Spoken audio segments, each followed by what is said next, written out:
Bom dia a todos, novamente.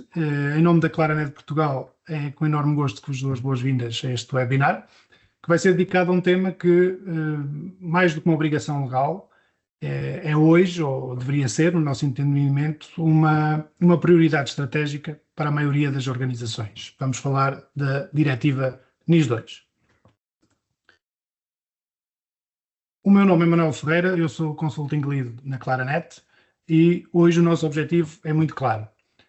Nós queremos retirar a complexidade da letra da lei e focar-nos aqui na prática. Queremos ajudar as vossas organizações a perceber e a percorrer o caminho que vai desde a conformidade teórica até à verdadeira resiliência operacional, que é, no fundo, o grande objetivo da NIS2.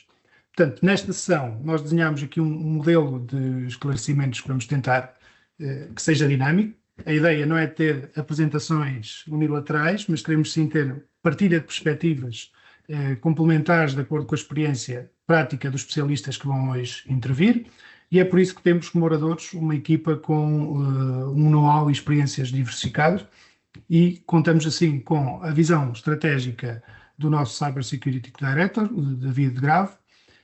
Contamos com a experiência de implementação da nossa consultora sénior, Luísa Afonso, e também um olhar técnico e analítico das nossas consultoras Inês Fernandes e Marta Queiro.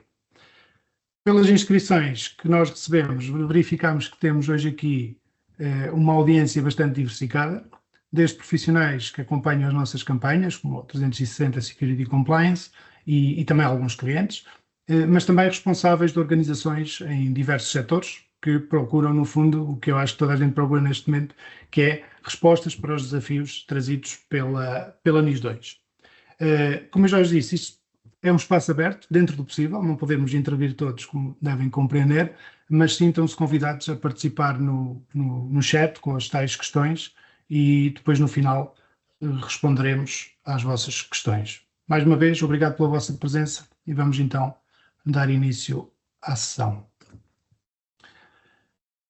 A nossa agenda, temos aqui as intervenções, vão estar ordenadas desta forma. Eu farei aqui uma breve introdução, depois, para falar de governance e gestão de ativos, vai falar a Luísa Afonso, sobre gestão de fornecedores, a Inês Fernandes, formação e sensibilização em cibersegurança, a Marta Queiro, e depois, para o encerramento da sessão, antes das nossas questões do final, darei a palavra ao David Grave.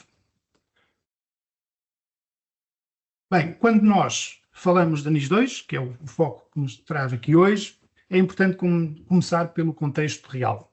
Sabemos todos que o risco cibernético deixou de ser uma ameaça abstrata ou apenas um tema técnico. Em Portugal, o primeiro semestre de 2025 mostra isto de uma forma bastante clara, com um aumento expressivo de ciberataques, e não faltam notícias para mostrar esta realidade, incluindo impacto em setores como a energia, a saúde, a indústria, que são precisamente aqueles em que a interrupção de serviços tem consequências mais graves. Isto ajuda-nos a perceber porque é que a NIS2 é tão importante, e a NIS2 não veio apenas aumentar obrigações. Vem mudar um pouco a forma como a cibersegurança tem que ser encarada dentro das organizações. A lógica deixa de ser ter apenas documentação e passou a ser provar capacidade. Ou seja, não basta mostrar que existem políticas e procedimentos, que são importantes, obviamente, é preciso demonstrar que a organização consegue prevenir, detectar, responder e recuperar de forma consistente. Em Portugal, o Decreto-Lei 125, já vamos falar aqui à frente também, reforça precisamente essa abordagem. O regime alarga o âmbito das entidades abrangidas, intensifica obrigações de governance, gestão de risco e reporte de incidentes, e prevê também um quadro sancionatório bem mais exigente, com coimas que podem ir até 10 milhões de euros ou 2% da faturação global, consoante o caso. Mas há aqui um ponto que considero particularmente relevante. A responsabilidade deixa de estar confinada às equipas de segurança ou do IT. A administração passa a ter um papel direto na supervisão da cibersegurança, e a Luísa vai falar disto aqui mais à frente. E, em situações de falha grave, pode inclusive haver responsabilidade pessoal dos órgãos de gestão. Isto significa que a cibersegurança deixa definitivamente de ser vista ou deveria, de ser vista como um problema operacional e passa a ser uma questão de governance e de continuidade de negócio. Por isso, quando nós dizemos aqui que a NIS 2 da conformidade à resiliência operacional, estamos a falar também de uma mudança de mentalidade e às vezes essa é a mais difícil de fazer. O objetivo, como vos dizia, já não é só cumprir para evitar sanções, o objetivo é garantir que a organização aguenta o impacto de um ataque, mas mantém as funções críticas e recupera rapidamente. Em termos práticos, menos papel, mais preparação, menos formalismo e mais resiliência real e demonstrável. E o nosso panorama atual é marcado, claramente, por incerteza e por uma expectativa muito humana. Aquela, por exemplo, de que os problemas da cibersegurança acontecem sempre aos outros e por isso surgem os argumentos que nós conhecemos tão bem. Não temos budget para isso, não somos um alvo apetecível, nós já temos backups, portanto, isso, se houver algum problema está resolvido. Temos todos estes serviços externalizados, ou ainda uma que ouvimos muitas vezes, que é não tenho a certeza se isto da NIS 2 se aplica à nossa empresa. Ora, eu creio que já não estamos nessa fase, ou não deveríamos estar. Quando a atividade de uma empresa depende, em grande medida, de infraestruturas digitais, como hoje acontece, a verdadeira questão já não deveria ser saber se a NIS 2 me vai obrigar a cumprir regras novas. A questão deveria ser outra, que é quais destas obrigações posso transformar em valor para a minha organização. E esta é a nossa abordagem. Porque, no fundo, a NIS 2 não deve ser vista apenas como um exercício de conformidade, deve ser vista como oportunidade para reforçar a governance, reduzir a exposição ao risco e melhorar a capacidade de resposta para ganhar a tal resiliência operacional. Okay? A NIS 2 não surge do nada, portanto isto tem um histórico, ela representa a evolução natural da diretiva NIS anterior, mas com uma ambição muito mais clara, que é garantir um nível comum e mais elevado de cibersegurança no espaço da União Europeia, alargando o âmbito de aplicação e impondo obrigações mais rigorosas em matéria, por exemplo, de gestão de risco, de governance e também no que respeita à notificação de incidentes. E esta evolução faz todo o sentido quando olhamos para o contexto atual e que falámos no slide anterior. O aumento das ciberameaças, a sofisticação dos ataques e o impacto crescente nos serviços essenciais, acho que acabam por dar aqui uma relevância bastante importante a esta diretiva. Já não estamos apenas a falar de proteção tecnológica, estamos a falar de continuidade de negócio, confiança na capacidade de resposta perante interrupções e que podem, de facto, afetar operações críticas. Em Portugal, este enquadramento foi concretizado pelo Decreto-Lei 125, de 4 de dezembro de 2025, e que transpõe a NIS 2 para o ordenamento jurídico nacional. O novo regime entrou em vigor na sexta-feira passada, no dia 3 de abril, um feriado, para começarmos de forma menos estressada, e reforça aqui de uma forma clara a governance, a supervisão do Centro Nacional de Cibersegurança, que é a entidade que aplica, por exemplo, o regime sancionatório em caso de incumprimento. Na prática, o que a diretiva nos diz é que não basta ter controlos básicos ou uma resposta reativa quando o incidente já aconteceu, mas as entidades abrangidas têm que demonstrar maturidade na gestão de risco, capacidade de notificar atempadamente os incidentes e depois terem mecanismos concretos para conseguirem assegurar a resiliência operacional. Portanto, a lógica da NIS 2 também acho que é bastante clara, nem todas as organizações têm o mesmo nível de risco, nem o mesmo impacto em caso de uma falha. Por isso, a diretiva distingue aqui entre entidades essenciais e importantes, com base no setor, no tamanho e na relevância do serviço que prestam. Nas entidades essenciais estão setores como a energia, transportes, saúde, banca, abastecimento de água, etc. Como é fácil perceber, aqui falamos de organização cuja interrupção de serviços pode ter consequências bastante sérias, não só para a própria entidade, mas para toda a cadeia que dela depende. É por isso que entram aqui também exemplos como o abastecimento de água, os hospitais, operadores de transporte, que se um destes serviços falha, o impacto deixa de ser interno e pode passar rapidamente a ser um problema sistémico. Do outro lado, temos entidades importantes que abrangem setores como os serviços postais, os resíduos, a indústria química, a indústria alimentar, etc. E continuam também as entidades importantes a estar sujeitas a obrigações relevantes, mas aqui o enquadramento é proporcional ao nível de criticidade e exposição ao risco. Em Portugal, o Decreto-Lei 125 também segue esta lógica, mantém a classificação europeia, mas acrescenta, por exemplo, um conceito de entidades públicas relevantes, que não sendo consideradas essenciais ou importantes, têm uma relevância operacional e devem também cumprir um conjunto de requisitos mínimos de cibersegurança. No fundo, esta classificação diz-nos uma coisa muito simples. Quanto mais crítico for o setor, maior tem que ser a exigência em cibersegurança, porque o risco não é apenas da organização e pode ser de todos que dela dependem. Aqui temos um quadro resumo que mostra do que estávamos a falar. Temos vários critérios para catalogar o tipo de entidades abrangidas pela NIS 2 e mais uma vez, aqui podemos observar, além da dimensão da organização ou do volume de faturação, é principalmente o impacto causado por uma disrupção nos serviços que vai determinar a classificação da entidade. Acho que todos percebemos facilmente que se tivermos uma falha de energia, por exemplo, 12 horas num hospital, isso terá um impacto bastante superior do que uma mesma falha de 12 horas numa fábrica de indústria química ou alimentar, ok?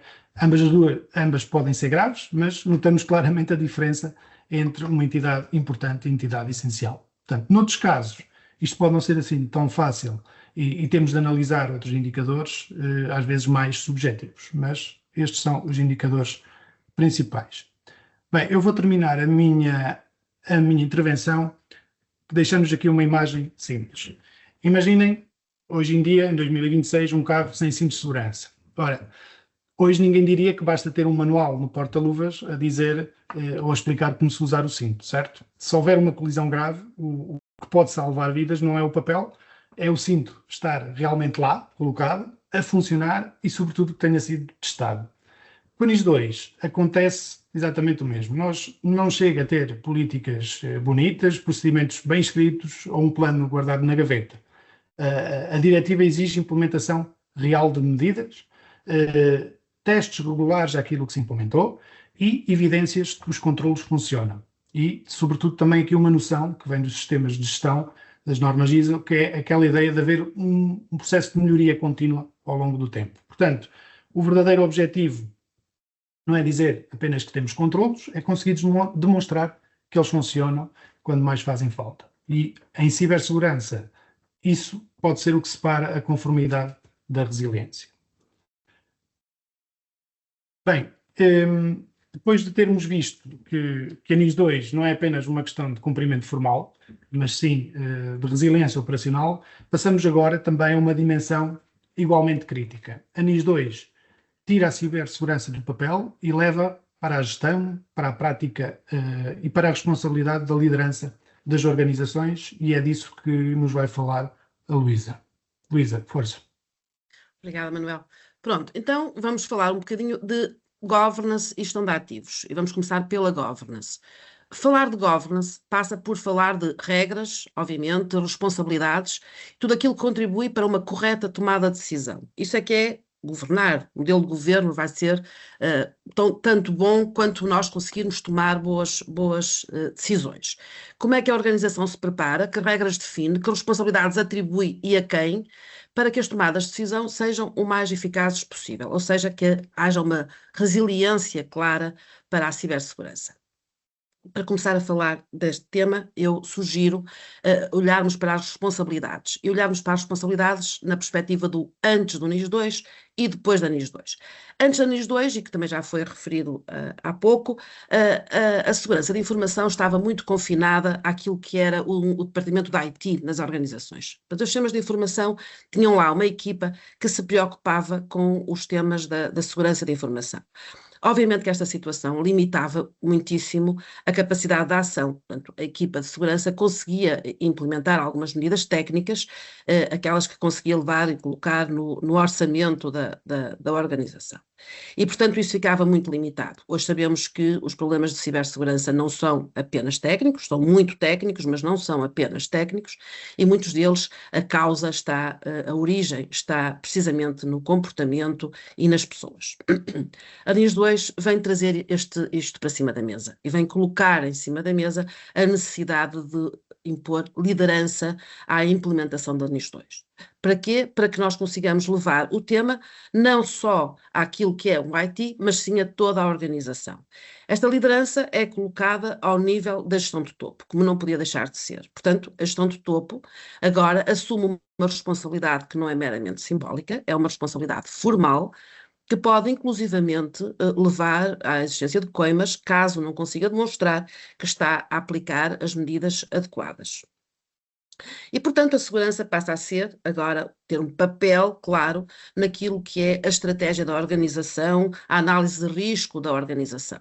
Passamos a ter ali também o componente de cibersegurança sempre embebida naquilo que são as decisões maiores de qualquer organização. Com esta tomada de decisão, obriga claramente a gestão de topo a ter uma formação, saber do que é que está a falar. E, portanto, toda a formação que vai ser e a sensibilização que vai ser feita, quer à gestão de topo, quer à equipa toda da organização, para que toda a gente seja sensibilizado para esta temática, vai promover aqui a criação de uma cultura e uma consciencialização muito maior para aquilo que são as temáticas da cibersegurança. E, portanto, isto vai reduzir significativamente o risco associado ao erro humano, que todos sabemos que é uma das principais causas de problemas, de ataques de cibersegurança. E, portanto, temos a liderança, temos as responsabilidades definidas, normalmente é atribuída uma responsabilidade específica a alguém que assume aqui a responsabilidade pela segurança de informação e que vai coordenar a implementação de todo o processo, e, portanto, temos as responsabilidades atribuídas, temos a equipa formada e sensibilizada, temos uma cultura para a cibersegurança, isto é fundamental. Preferencialmente conseguimos também integrar os nossos parceiros, os parceiros da organização, também nesta mesma cultura. É importante que eles apliquem as mesmas medidas técnicas e organizativas dentro de casa para que um problema que aconteça, portanto, aos parceiros, aos fornecedores, não vá depois também ter impacto na organização e, portanto, os parceiros também são uma entidade aqui que deve fazer parte deste ecossistema. Portanto, temos cultura, temos responsabilidades, temos formação e sensibilização, é preciso definir regras. As regras são definidas através das políticas e dos processos que são desenhados para implementar essas mesmas políticas. E porquê? Porque não pode cada um fazer como quer, tem que haver uma orientação da organização. Fazemos políticas de gestão de incidentes, definem-se políticas para gestão de acessos e controlos de acessos, continuidade de negócio, é preciso ter um plano de continuidade de negócios também desenhado, gestão de risco, é preciso saber como avaliar os riscos dentro daquela organização e, portanto, tudo isto são documentos, são regras que são definidas, mas, acima de tudo, que são testadas, divulgadas, que toda a gente conhece, para poder aplicar no dia-a-dia. E, portanto, temos responsabilidades, temos as regras estão a ser implementadas. O que é que a NIS 2 nos exige também? É que haja evidência de que estas regras que estão a ser implementadas estão a surtir o efeito que se pretende. E, portanto, há uma avaliação de eficácia que é preciso fazer através de auditorias e avaliações regulares. Temos que fazer estas auditorias, temos que ir medindo ao longo do tempo a evolução da maturidade. Como vamos implementando medidas técnicas, vamos auditando e vamos percebendo que temos que aplicar medidas adicionais e as auditorias regulares vão-nos ajudando a fazer aqui o caminho da conformidade, o caminho da maturidade. Com isto, estamos resilientes, claramente, muito mais resilientes, mas não chega. O incidente, o ataque de cibersegurança pode acontecer mesmo assim. E se acontecer, a NIS 2 determina que esteja preparado um plano de resposta a incidentes. É fundamental que quando acontecer o incidente, e ele vai acontecer, a equipa saiba o que é que tem que fazer, quem é que tem que atuar, em que momento, para fazer o quê. o que é que deve ser comunicado, com que prazos é que deve ser comunicado e a quem deve ser comunicado. Tudo isto tem que estar preparado antes do incidente, para que quando o incidente aconteça, isto corra bem e sejamos eficazes na resposta que estamos a dar e na recuperação rápida desse incidente. Se houver lugar à ativação, por exemplo, de um comitê de crise, ele tem que estar previamente definido, conhecedor das suas responsabilidades e da forma como deve atuar. E isto porque a NIS 2 exige que os incidentes sejam notificados, porque há uma vocação para termos aqui uma coordenação nacional e até eventualmente europeia daquilo que são os ataques e os ciberataques. E, portanto, é preciso saber quando uma organização sofre um incidente de segurança. As notificações têm que acontecer muito rapidamente. Nós temos, sempre que há interrupções substanciais do serviço que envolvem dados sensíveis, que há um impacto financeiro relevante, isto determina que há um incidente de cibersegurança que deve ser comunicado. E, portanto, a notificação é obrigatória, tem que ser feita muito rapidamente. Em 24 horas, a entidade responsável em Portugal, que é a CNCS, deve tomar conhecimento de que aconteceu este incidente. Em 72 horas já deve receber a primeira análise do incidente e uma primeira análise de impacto daquilo que aconteceu. E depois temos, obviamente, mais tempo para apresentar um relatório completo com a causa do incidente, com as medidas tomadas e com as lições aprendidas.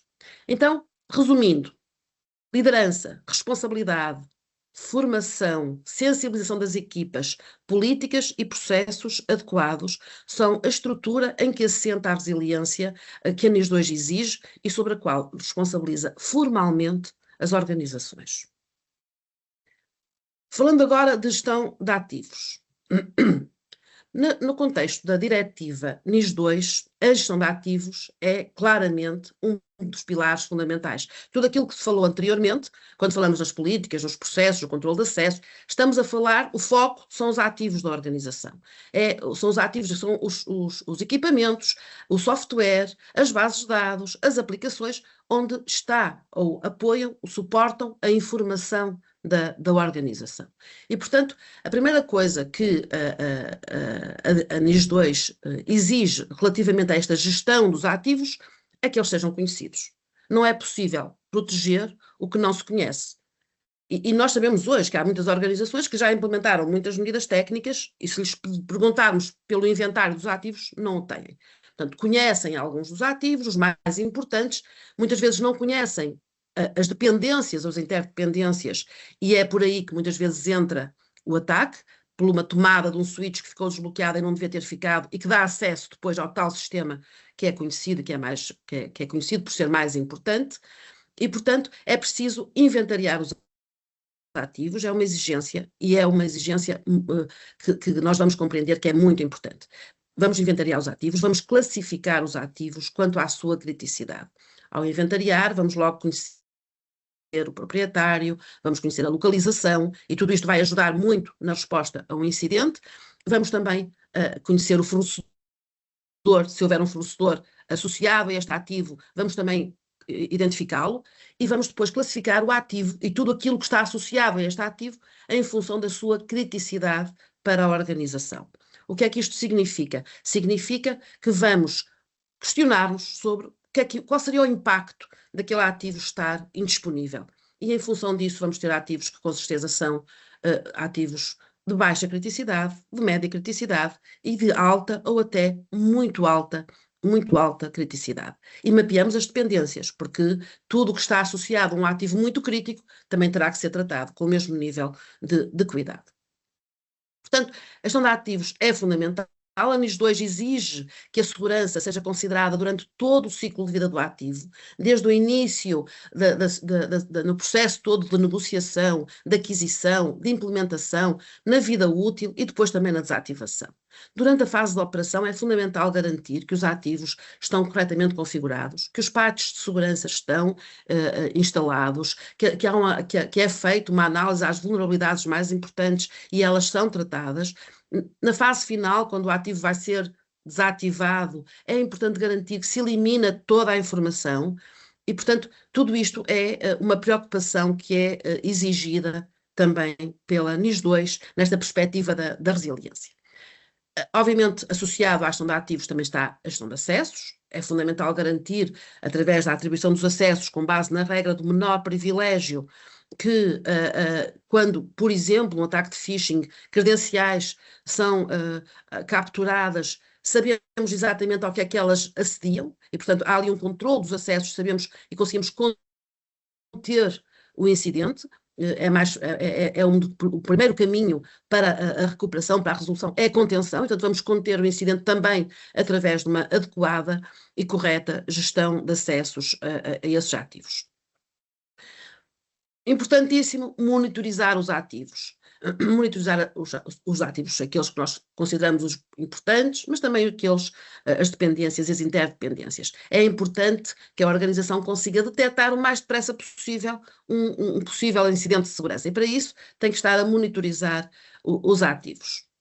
E, mais uma vez, um alerta: exigir as mesmas medidas de proteção aos fornecedores.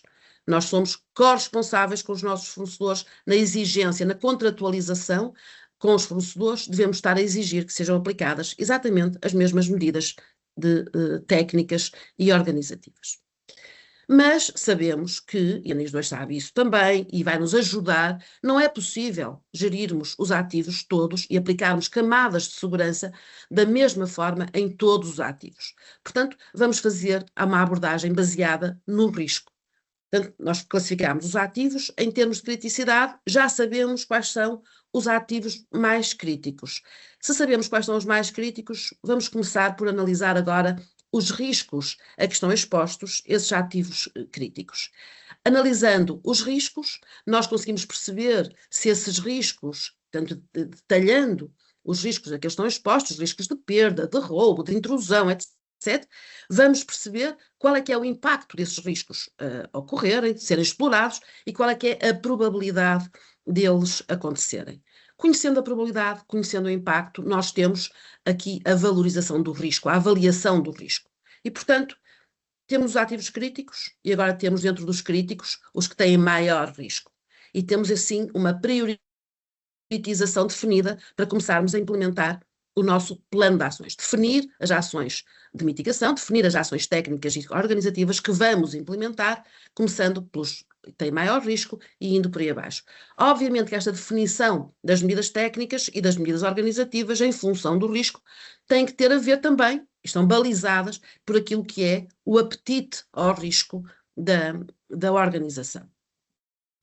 Portanto, conseguimos fazer uma análise de risco, vamos depois revê-la depois de implementadas as medidas, e se for necessário temos que analisar o risco residual e reavaliá-lo novamente e aceitá-lo ou continuar um processo de melhoria contínua. Em resumo, conhecer os ativos, ter um inventário centralizado, através de uma CMDB ou uma coisa parecida, classificá-lo, classificar os ativos quanto à sua criticidade, gerir risco, controlar os acessos, são fatores determinantes para a resiliência da organização. O impacto direto de uma adequada gestão de ativos é a redução do risco operacional, é a melhor capacidade de resposta a incidentes e aumenta significativamente, tudo isto aumenta a resiliência da organização.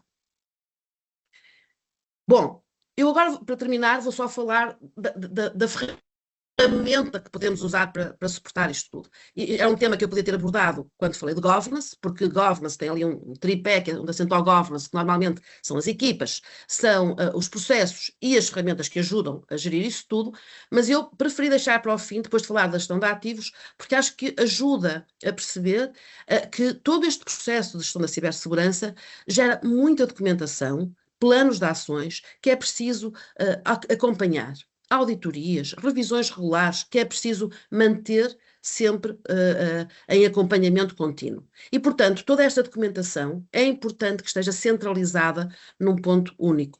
há ferramentas no mercado que ajudam a fazer esta gestão da compliance e a centralizar toda esta informação e a acompanhar a sua evolução.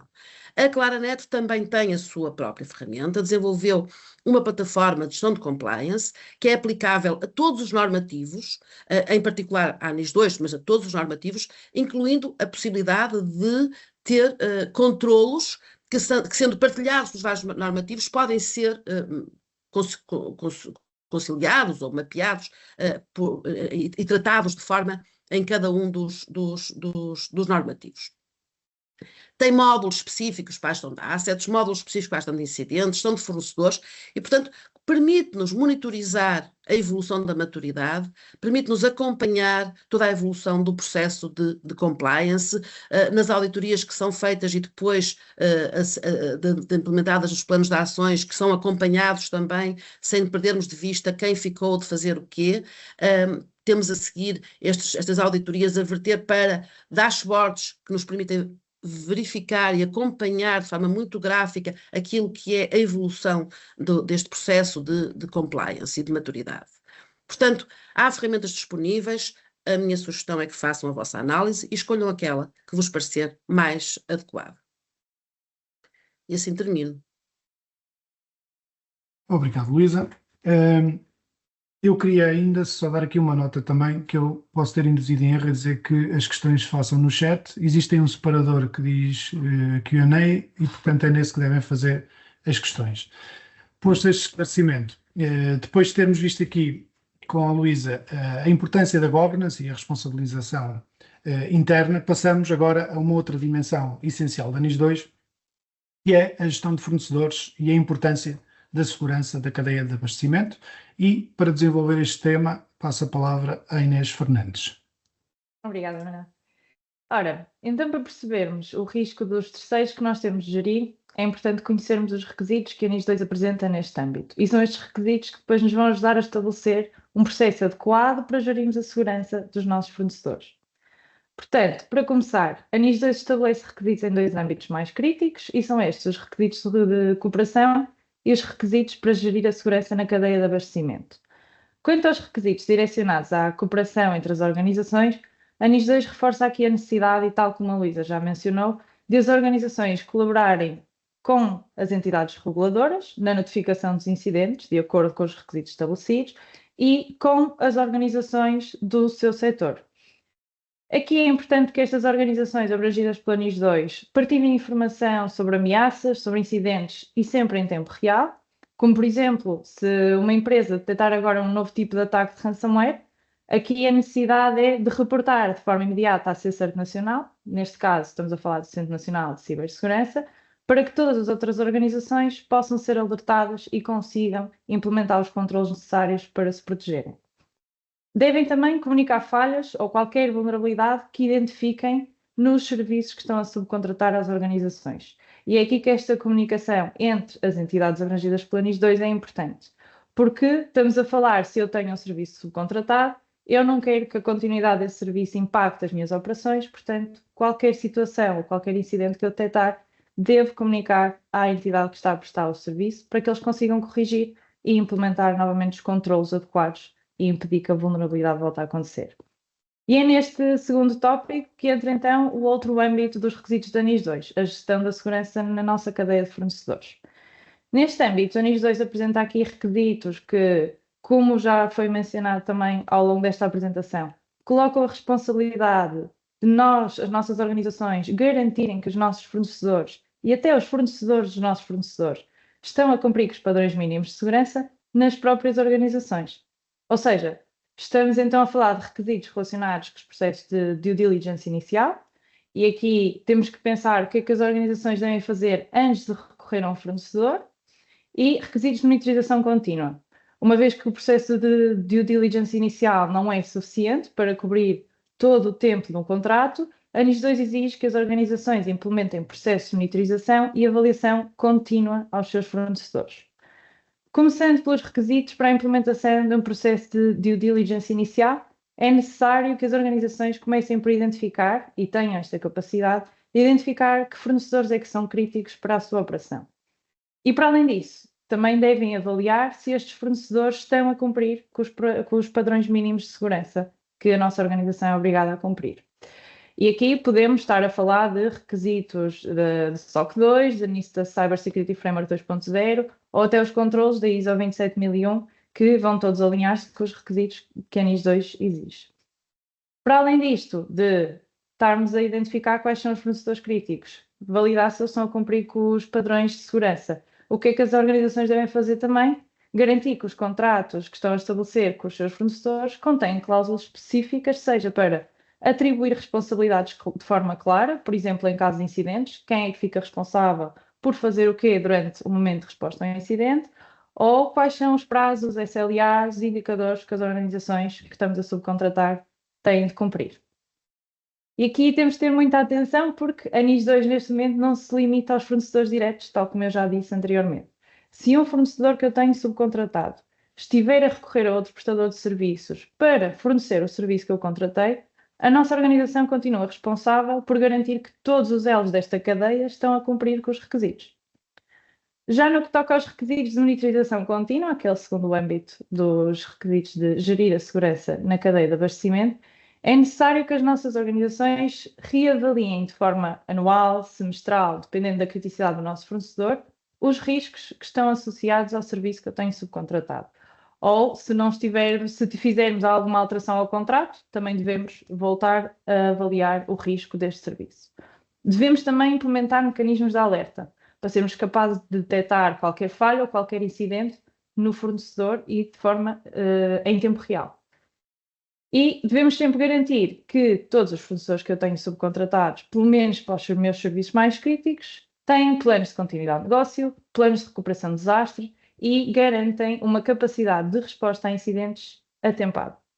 Porquê? Porque afinal, se um fornecedor meu falhar, a nossa operação também vai falhar. E aqui também entra outro ponto crítico da NIS 2. Já não podemos dar desculpas como eu não tinha conhecimento se aquele fornecedor tinha ou não os controles de segurança implementados, se tinha ou não uma equipa disponível para responder ao incidente. Agora a NIS 2, o que é que nos diz? Se um fornecedor meu falhar e impactar a minha atividade, a minha organização é corresponsável. Portanto, agora que já percebemos os requisitos, vamos então entender porque é que é importante a gestão da segurança dos nossos fornecedores e como é que ela pode impactar a minha organização. Começando pelo impacto que mais motiva as organizações, ao que a Luísa já fez referência e ao Manuel também, as organizações tendem a cumprir com estes requisitos da NIS 2, porque a NIS 2 estabelece sanções mais pesadas que a NIS 1. E o que é que estamos aqui a falar, para garantir que ninguém se esquece? Multas e coimas. Coimas que podem variar entre os 7 milhões ou 10 milhões de euros, ou então 1,4% ou 2% do volume de negócios global. Aqui vai variar consoante o valor que for mais elevado e de acordo com a classificação que a minha organização tiver perante a NIS 2, se é uma organização essencial ou importante. Para além disso, outro impacto que a NIS 2 traz aqui é atribuir responsabilidade direta à administração. Como a Manuel também já fez menção, a partir do momento em que a NIS 2, a diretiva, passou a estar em vigor, a administração pode passar a ser responsabilizada de forma direta por qualquer falha de segurança que tenha tido conhecimento previamente e não tenha agido para mitigar essa falha. Outro impacto bastante comum é qualquer falha que aconteça nos nossos serviços, o que é que nos vai trazer? Danos à nossa reputação. E isto pode afetar a reputação e a forma com que os nossos clientes veem os nossos serviços ou até os nossos parceiros e a confiança que depositam na nossa imagem. Mas, como cumprir com os requisitos da NIS 2 não deve ser apenas sobre evitar multas, deve também ser para proteger a nossa operação e a nossa organização, devemos ver também a gestão da segurança na cadeia de abastecimento como uma oportunidade para melhorarmos a nossa resiliência operacional. E o que é que isto pode trazer à nossa organização? Ao avaliar e monitorizarmos os nossos fornecedores, conseguimos reduzir muitas vezes o downtime, que é causado por incidentes de segurança na cadeia de abastecimento, ou seja, menos interrupções, menos perdas financeiras. Por vezes conseguimos garantir e assegurar a continuidade do nosso negócio, se nós conseguimos garantir que os nossos fornecedores têm os planos de continuidade implementados, têm planos de recuperação de desastres e têm uma capacidade de resposta rápida a incidentes, o que é que eu vou assegurar? Que a minha operação também não é impactada. E, por fim, devemos ainda ver a NIS 2 como uma vantagem competitiva. As organizações que cumprem com os requisitos da NIS 2 conseguem diferenciar-se no mercado, Nós, ao utilizarmos as evidências da nossa conformidade como um selo de confiança, vamos passar essa maturidade e essa conformidade para os nossos parceiros e para os nossos clientes. Entidades que queiram concorrer a concursos públicos vão estar de acordo com os cadernos de encargos que são conhecidos e estes cada vez mais exigem a conformidade com este tipo de diretivas. E outros impactos que podemos ver e que são mais positivos para as organizações é que conseguimos atrair investimentos, já que os investidores que estão atentos às organizações valorizam sempre empresas com práticas robustas de cibersegurança. Portanto, resumindo, a gestão da segurança da cadeia de fornecedores não deve ser vista apenas como uma obrigação legal. Devemos ver isto como uma estratégia de negócio que pode ajudar as nossas organizações e a nossa operação e melhorar a nossa reputação e abrir novas oportunidades. Mas reconhecemos que implementar estes requisitos não é tão fácil assim como fazemos parecer e conseguimos entender que, por vezes, os nossos clientes enfrentam alguns desafios na gestão dos seus fornecedores. Portanto, agora vou falar um bocado sobre estes desafios. O primeiro desafio que nós identificamos muitas vezes é a organização ser capaz de identificar que fornecedores é que são ou não críticos para a nossa operação. E temos alguns clientes que já nos disseram, temos centenas de fornecedores, como é que sabemos então quais são os que realmente importam? Aqui é importante começar por fazermos sempre um mapeamento, tal como a Luísa já mencionou, um mapeamento dos nossos ativos, um mapeamento dos nossos serviços e identificar quais é que são críticos, para depois sermos capazes de identificar onde é que os nossos fornecedores estão enquadrados nestes ativos e nestes serviços e identificar quais são as dependências que existem. Mas sabemos também que isto exige algum tempo e recursos que muitas organizações não têm e por isso, no meu último slide, vou apresentar aqui soluções também para dar resposta a este desafio. Outro desafio que identificamos muitas vezes é a falta de visibilidade, aquele da desculpa de não tínhamos conhecimento se o fornecedor tem ou não implementado uma certificação ou os controles de segurança necessários. E aqui muitas vezes vemos que a organização não tem conhecimento, então se o fornecedor tem certificações relevantes e se estão atualizadas, se sofreram algum incidente, se o incidente foi recente e não foi comunicado, ou se os contratos que eu tenho em vigor com o meu fornecedor está a incluir as cláusulas de segurança suficientes que visam proteger a nossa organização. E para além disso, também temos visto que um dos desafios mais comuns é o modelo ou a metodologia de fazer a gestão de fornecedores, por vezes continua a ser muito manual, com base em folhas de Excel, e o que é que isto não permite? Escalar incidentes, escalar alertas e gerir toda esta cadeia de abastecimento em tempo real. O último desafio que eu trago aqui também, ainda trago mais dois, peço desculpa. Outro desafio que eu trago aqui é a falta de recursos.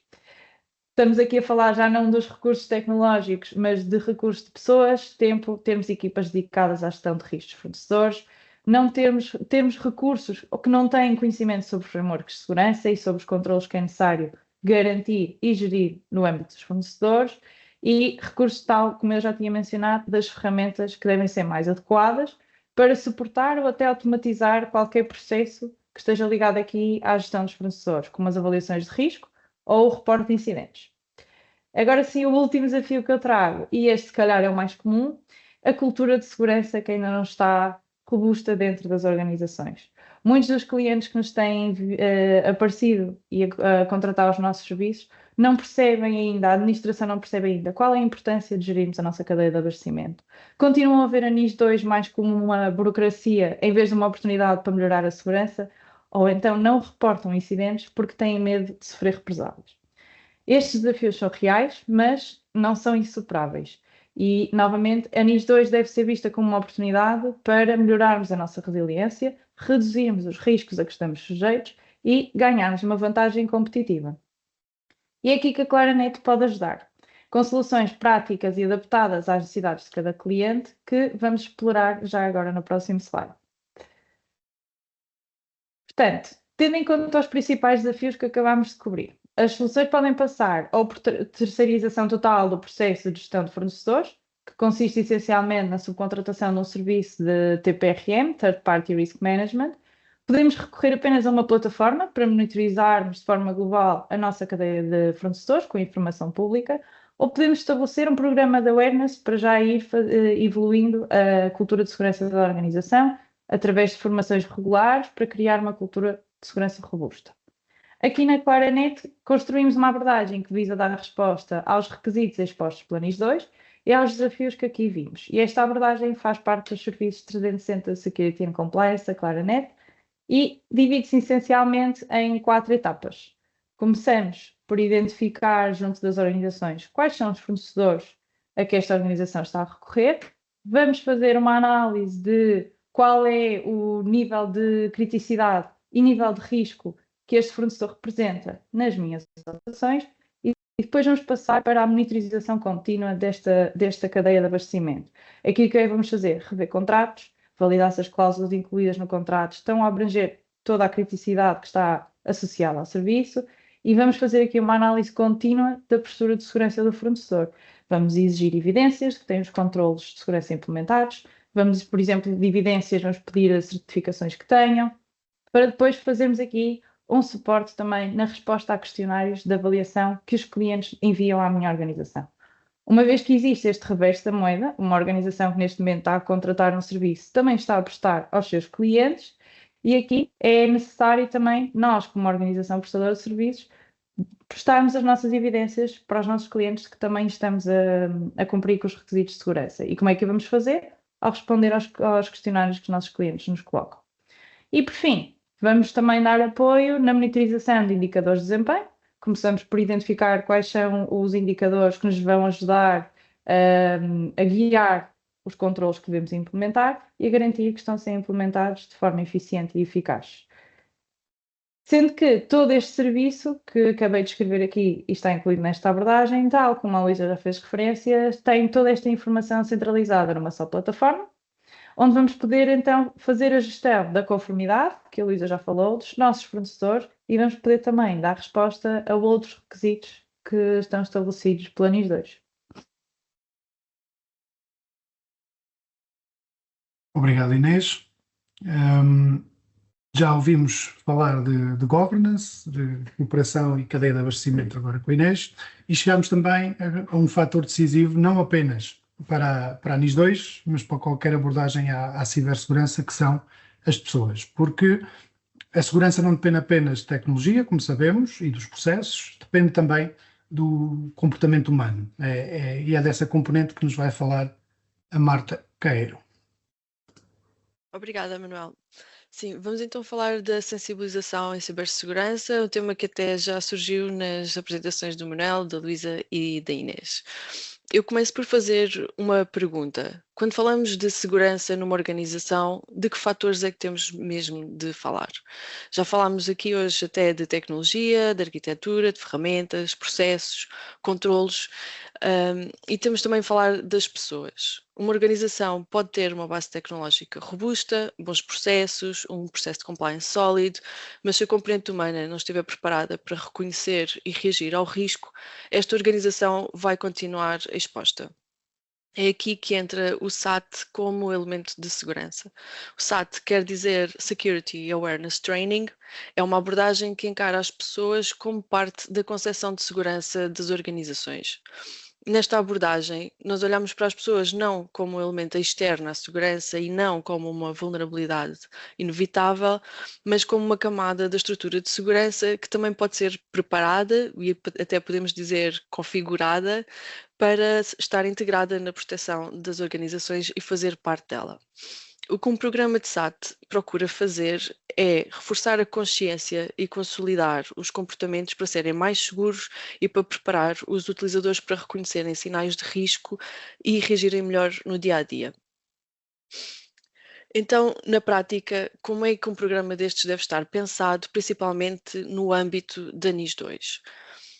A meu ver, um dos fatores mais críticos num programa de SAT é que deve ser contínuo. Sabemos que uma das coisas mais difíceis de mudar no mundo, tal como o Manuel disse logo no início, são os comportamentos das pessoas. Por isso, a segurança nos comportamentos e na cultura da organização não se constrói apenas com ações esporádicas nem com iniciativas isoladas. Vai exigir repetição, reforço e acompanhamento ao longo do tempo. Depois, um programa de SAT também deve ser adaptado e adaptável ao contexto da organização. Com isto queremos dizer que sabemos que não faz sentido aplicar exatamente o mesmo programa a realidades diferentes. Por exemplo, se considerarmos uma organização na área da saúde e outra na área do retalho, sabemos que não vale a pena aplicar exatamente o mesmo programa a ambas, porque diferentes organizações vão ter diferentes tecnológicos e digitais muito diferentes. Temos de considerar o perfil dos utilizadores, o setor de atividade, os canais de exposição, a maturidade já existente nas várias camadas da organização quando começamos um programa de SAT, os tipos de exposição mais prováveis, e tudo isto deve influenciar a forma como desenhamos e concebemos um programa de Security Awareness Training. O terceiro critério é que o programa também deve ser tratado como qualquer outra ferramenta de cibersegurança, ou seja, deve poder ser monitorizado, tanto na implementação quanto nos resultados. Isto quer dizer que também deve gerar evidências para mostrar a evolução e suportar as decisões que se tomam para a frente. Isto é particularmente relevante na lógica da NIS 2, porque as organizações agora são chamadas a demonstrar a aplicação na prática, acompanhamento e responsabilidade da gestão. Para dar um exemplo prático, na Claranet, a forma como trabalhamos um programa de SAT passa normalmente por começar com o estabelecimento de uma baseline, ou seja, fazemos uma fase inicial com um teste geral acerca de todos os temas de segurança ligados a comportamentos e a risco humano. Com isto, tentamos perceber onde estão os utilizadores com os diferentes graus de maturidade, onde é que estão as principais fragilidades, que grupos parecem mais expostos, que temas necessitam de mais reforço e o tipo de abordagem que fará mais sentido. Com base neste ponto de partida, desenhamos um ciclo anual em conjunto com o cliente e de acordo com o que o cliente também nos diz acerca da vida interna da organização. Lembramos que um programa de SAT deve ser ajustado à realidade das organizações. Este ciclo pode incluir ações gerais para toda a organização e também ações dirigidas a grupos específicos em função do seu perfil de risco, por exemplo, ou do ambiente digital particular em que cada grupo possa trabalhar. Com isto, desenha-se um calendário que combina ações de treino e ações de simulação de engenharia social, ou seja, testes. Estas simulações podem assumir várias formas e procuram replicar o leque de ameaças que existe no mundo real. Estas abordagens de teste podem ser phishing tradicional, ou seja, um e-mail com um link.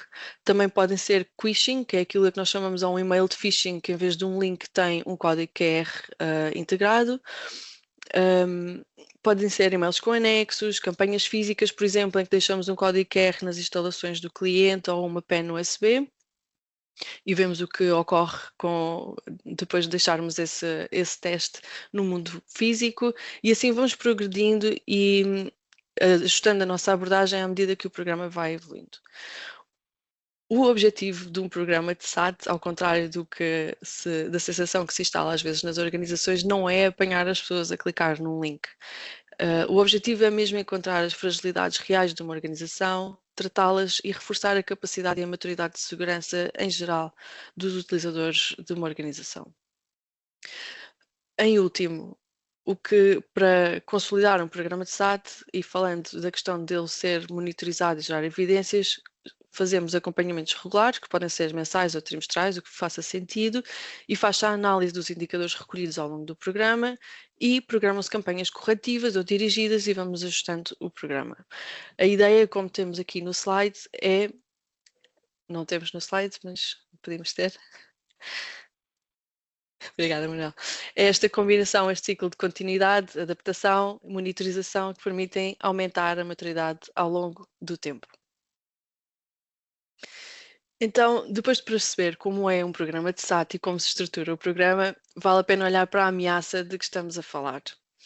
Como vemos aqui, o phishing e a engenharia social continuam a ser dos vetores mais eficazes de ataque à cibersegurança das organizações.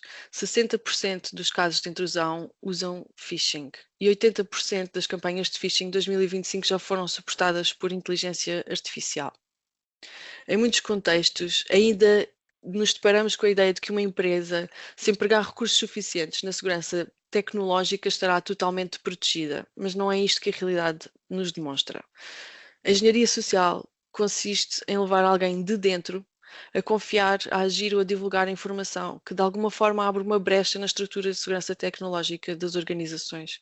E por isso, isto pode acontecer através de e-mails, páginas falsas, mensagens aparentemente legítimas, chamadas telefónicas, hoje em dia deepfakes, códigos QR e tantas outras formas cada vez mais criativas. Por exemplo, no contexto organizacional ou corporativo, um dos exemplos mais relevantes de engenharia social é aquilo que chamamos do Business Email Compromise, em que o atacante consegue fazer-se passar por alguém de dentro da organização e manipula um utilizador legítimo para o levar a fazer aquilo que ele pretende. Faz passar por um colega, por um diretor, faz pedidos, dá uma ordem e assim consegue ter acesso à informação, a meios financeiros ou acesso a ativos da organização. Ao mesmo tempo, as formas de ataque estão a multiplicar-se e sabemos que estão a tornar-se mais sofisticadas. Já não estamos a falar apenas daqueles e-mails suspeitos, com os erros evidentes, a que todos nos fomos habituando a reconhecer. Hoje em dia as abordagens são mais credíveis, são mais personalizadas e são mais fáceis de escalar, inclusivamente, como já referi também, com o apoio da inteligência artificial, que tem tido um efeito de aumento da sofisticação e da redução do custo de execução para o atacante, principalmente em escala, como vemos pelos números que tivemos aqui a apresentar neste slide. Tudo isto reforça uma ideia importante, que é que o fator humano continua a ser um vetor real, concreto e alargado de exposição, mesmo em organizações maduras. Basta que uma pessoa seja manipulada, clique, confie, partilhe algo que não devia para abrir espaço para o incidente. Isto, oferecendo aqui uma metáfora, é como construir uma muralha que se pensa que é impenetrável, mas depois temos alguém dentro que simplesmente vai e abre as portas. E para voltar às soluções e para fechar este capítulo de SAT, resumindo sobre a perspectiva que nos traz aqui hoje, como é que um programa de SAT se alinha então com a lógica da NIS 2? Na nossa perspectiva, é que os programas de Security Awareness Training não devem ser vistos como um mecanismo acessório, devem ser vistos e assumidos como uma ferramenta de diagnóstico e de evolução da postura de segurança de uma organização e da sua resiliência operacional. E com isto eu devolvo a palavra aos meus colegas. Obrigada. Obrigado, Marta. E obrigado a todos pelas intervenções e chegamos agora quase ao final desta sessão e no tempo, conseguimos cumprir com o tempo, que às vezes é um desafio. Ao longo deste evento ficou claro que a NIS 2 não deve ser vista apenas como obrigação legal, acho que aí conseguimos demonstrar isso, mas sim como um verdadeiro catalisador para a mudança, é essa mudança que nem sempre é fácil de fazer. Falámos aqui de riscos, de governance, de responsabilidade de gestão, de cooperação, de cadeia de abastecimento e também do fator humano, que continua a ser uma peça central em qualquer estratégia de segurança.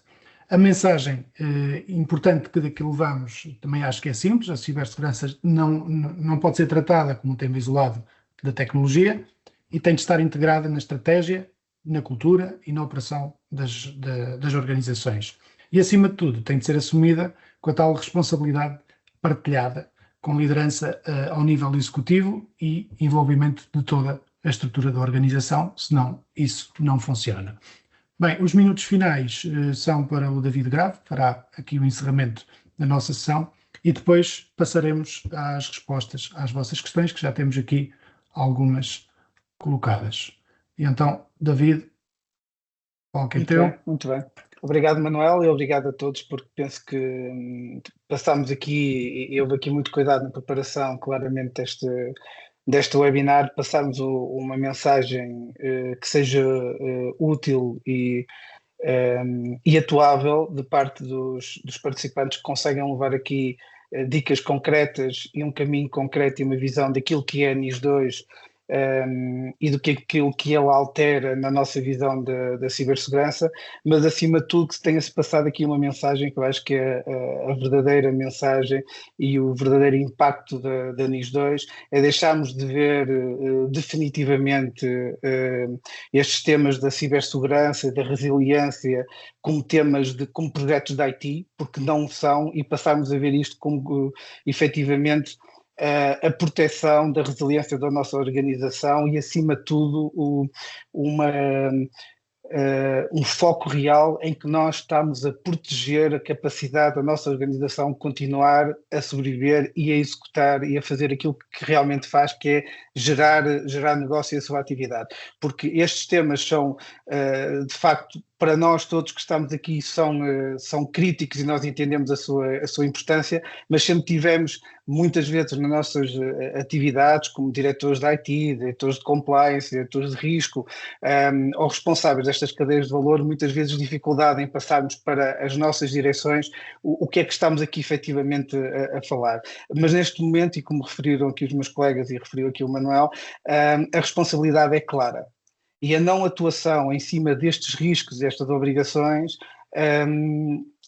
cai definitivamente e de uma forma extremamente concreta na responsabilidade de gestão de topo das nossas organizações, com impactos reais e deliberados e muito bem pensados na NIS 2, que é onde dói nas organizações. Na Claranet Portugal acreditamos que uma abordagem tem que ser unificada, sim, temos que olhar para pessoas, processos e procedimentos, mas é impossível ou não é realista acreditarmos que vamos estar compliance com qualquer tipo de regulamentação ou seguros se não tivermos também soluções tecnológicas devidamente implementadas e um caminho concreto para atuarmos e estarmos compliance, mas seguros. Portanto, a nossa abordagem não é uma abordagem teórica, não queremos relatórios que fiquem guardados na gaveta, queremos realmente ajudar as organizações a terem um caminho sustentado para atingirem este nível de compliance, resiliência e segurança que precisam. Assim, o desafio que vos deixamos é usarem este QR Code que estão aqui, tem aqui no ecrã, para agendarem uma reunião connosco, verem a nossa abordagem e nós podemos entregar de facto, fazemos um assessment e entregamos de facto um caminho concreto para chegarem às vossas necessidades.